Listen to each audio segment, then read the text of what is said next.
this video we will discuss course code 1350 1430 business statics central tendency.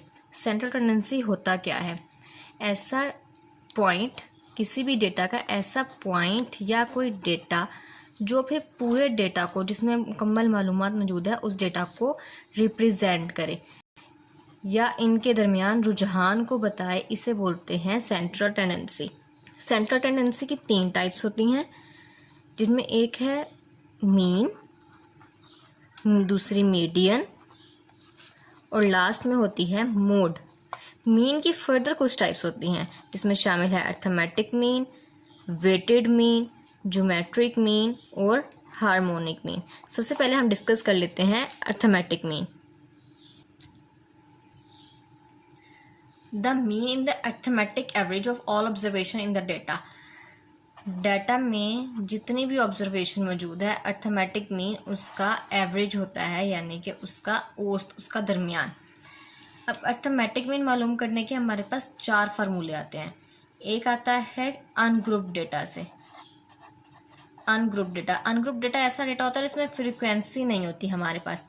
Ungroup data का formula होता है x bar equal to sigma x by n. सेग्मा का मतलब होता है जमा करना, यानी कि जितनी भी डेटा मौजूद है उस सारे को जमा करके एन यानी कि नंबर कितनी है, जैसे कि 1 2 3, यहाँ पे 3 है ना, इन 3 से डिवाइड कर देना। फॉर एग्जाम्पल के तौर पे एक क्वेश्चन सॉल्व करते हैं। फॉर एग्जाम्पल जो कि हम सॉल्व करेंगे अनग्रुप डेटा से।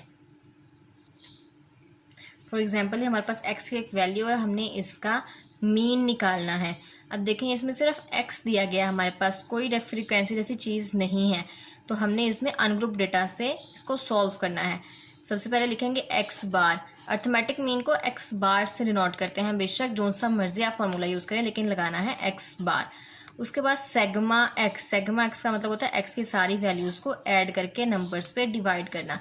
इन सारी वैल्यूज़ को आपस में ऐड करेंगे, 8 + 8, 16 + 5, फिर +9, इस तरह सारी वैल्यूज़ को आपस में ऐड करते जाएंगे। जब हम सब वैल्यूज़ को ऐड करेंगे हमारे पास आएगा 100 बाय कितनी है, n का मतलब कितनी है, 1 2 3 4 5 6 7 8 9 10 11, टोटल हुई 11।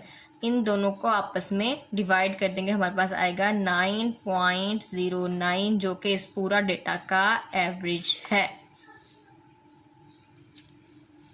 The owner of pets are us in the interested in building a new store. Us का एक पेट्स ओनर अपने एक नए स्टोर बनाना चाहता है। The owner will build if the average number of animals sold during the first 6 months of 1995 at least 300। वो चाहता है कि 1995 के पहले 6 महीनों में 300 जानवर बिकें, तब वो ऐसी बिल्डिंग और बना सकता है। एवरेज फॉर द ईयर, पूरे ईयर का होना चाहिए 285। अब ये मुकम्मल उन्होंने डेटा हमें दे दिया है कि जनवरी में कितने बिकते हैं, फरवरी में कितने।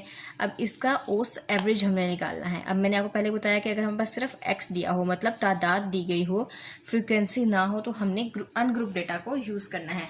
अनग्रुप डेटा का फार्मूला एंटर करेंगे, x बार यानी कि arithmetic mean sigma x by n। x bar equal to sigma x का मतलब इन सब को आपस में ऐड कर दो। इन सबको आपस में ऐड करेंगे तो हमारे पास आएगा 634 बाय। अब हमने पहले किसका मालूम करना है, 2 वैल्यूज़ मालूम करनी है ना। एक तो हमने पहले मालूम करनी है फर्स्ट 6 month की, इसके अलावा हमने फिर पूरे ओवरऑल ईयर की मालूम करनी है। तो फर्स्ट ऑफ ऑल हम मालूम कर लेते हैं फर्स्ट 6 month। फर्स्ट 6 month, अब 6 month है तो यहाँ पे नंबर की जगह पर आएगा 6। इन दोनों को आपस में डिवाइड करेंगे, हमारे पास आएगा 272। अब मालूम कर लेते हैं पूरे ईयर का एवरेज। हम लिखेंगे sigma x bar equal to sigma x by n. X bar equal to, पहले हमने ऐड किया सिर्फ पहले 6 months को, 1 2 3 4 5 6 यहाँ तक।